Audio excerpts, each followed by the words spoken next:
كنت زيك كده ما كنتش بعرف اعمل الوش زي بتاع المحلات.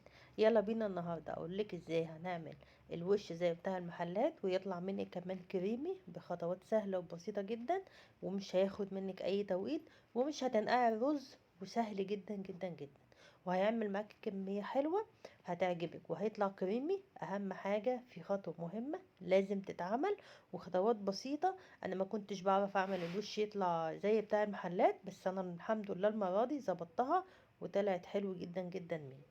معايا 3/4 كوبايه رز، هتحطي عليها لا اما 4 كوبايات لبن، لا اما كوبايتين ميه وكوبايتين لبن، زي ما انت حابه. بس طبعا عشان الدنيا غاليه انا عملت كوبايتين ميه وكوبايتين لبن. طبعا سبته يستوى لحد ما استوى خالص قوي، لحد ما الرزايه دابت معايا. يعني انت دلوقتي هتشوفيه بعد ما انا سويته الرزايه دابت خالص، غطيت عليه وسبته. بس اما تيجي تغطي عليه واربي الغطا عشان ما يفرش منك، ده اول حاجه. بعد كده لقيته رز داب خالص اهو زي ما انتوا شايفين، ولسه برونقه اللي هو سايل كده معايا.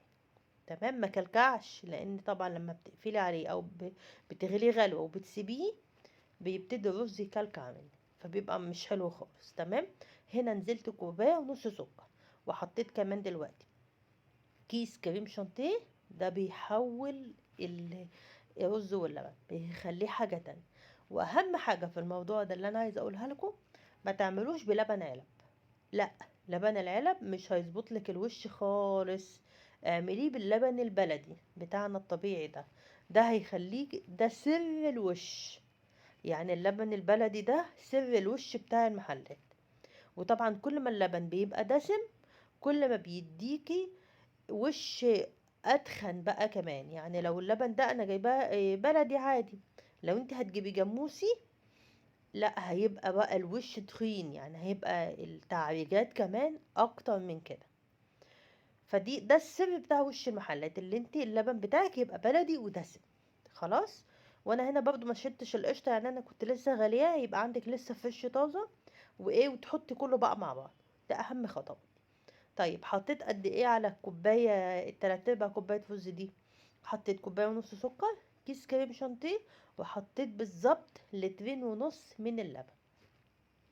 خلاص، لترين ونص، الحاجه بسيطه كده وبس كده. هنا عندي اهم حاجه، هو ما كلكعش مني، دي اهم حاجه، وطلع كريمي. انا هبتدي اسيبه يغلي بس شويه على البوتاجاز، وهنزل كمان عليه بخطوتين تانيين حلوين هيعجبوكوا دلوقتي، وهتلاقوا طالع بجد. انتوا لو جربتوه هتعرفوا اللي انا بقوله لكم ده. اهم حاجه يطلع منك كريمي وما يطلعش منك ماسك كده في بعضه مكلكع، ده اهم حاجه. عايزاه يبقى كده زود الرز، مفيش اي مشكله. بس انا بقولك الخطوات الحلوه اللي تخليهولك كريمي ويبقى دايب كده وانت بتاكليه، سكره مظبوط، كل حاجه فيه مظبوطه. انا هنا بقلب شويه، وبعدين بدات احط عندي فانيليا. طبعا الفانيليا علشان يخليهولك طعمه حلو. اهم حاجه كيسين الفانيليا، هتحطي فيه كيسين فانيليا. و معلش هنا الكيس وقع مني هتحطي في كيسين فانيليا، وهتنزلي معاه ب3 معالق نشا، هتدوبيهم بشويه لبن او باللبن بتاعك ده مش مشكله. وهتبتدي بقى تقلبي كويس جدا جدا، هتفضلي تقلبي عشان ما يكلكعش، برضو اهم حاجه منك.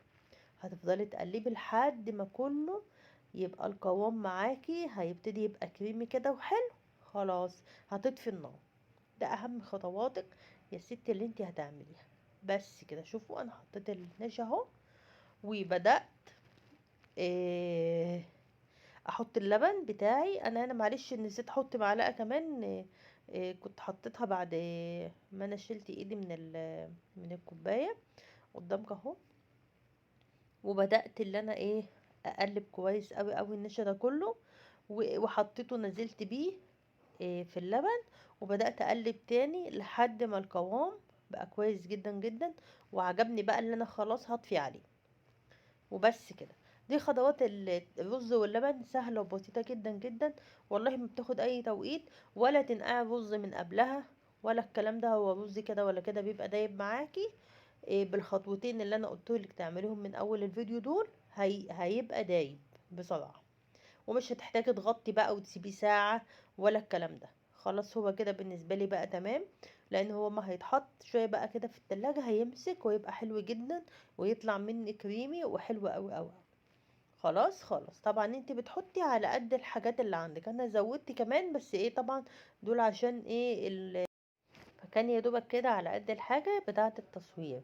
بس كده انا لسه كان فايضة عندي كمان. هو بقولك عمل لي كمية حلوة جدا جدا، وطبعا كمية موفرة خالص. لو هتشتريها من بره شوفي هتشتريها دلوقتي بكام. الطبق ده دلوقتي بيتباع بقد ايه. فطبعا لما هتعمليه في بيتك هيبقى نضيف وهيبقى حاجة كده محترمة هتعجبك طبعا لما هتيجي تاكليها. وكفاية اللي انت عاملاه. بس كده وخلاص انا ظبطته. وتاني خطوة بقى كمان مهمة علشان رز ولبن بتاعك الوش يبقى حلو. هتفضلي بعد ما انتي حطيتيه في الاطباق بتاعتك كده، هتفضلي سايباه خالص ما تدخلوش التلاجة ومكشوف كده لحد لما يبرد خالص براحته براحته براحته. ما تستعجليش عليه. هتفضلي سايباه لحد لما يبرد خالص. وبعد ما يبرد وتمام هتبتدي بقى ايه تعني جوه التلاجة. بس كده.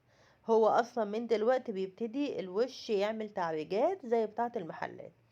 فانت بعد ما تخلصي خالص خالص ويبرد تمام زي ما انا قلتلك، ابتدي بقى عني جوه التلاجة وبس كده. طبعا لو الفيديو عجبكم وان شاء الله كده الخطوات تبقى سهلة وبسيطة عليكم. ما فيهوش اي حاجة، واللي لسه مبتدئ هيعرف يعمله وهو سهل وبسيط جدا. ولا هتحطي فيه لبن نيدو ولا هتعملي اي اضافات تانية. عايزه تحطي فيه حته قشطه زياده حطيه مفيش اي مشكله.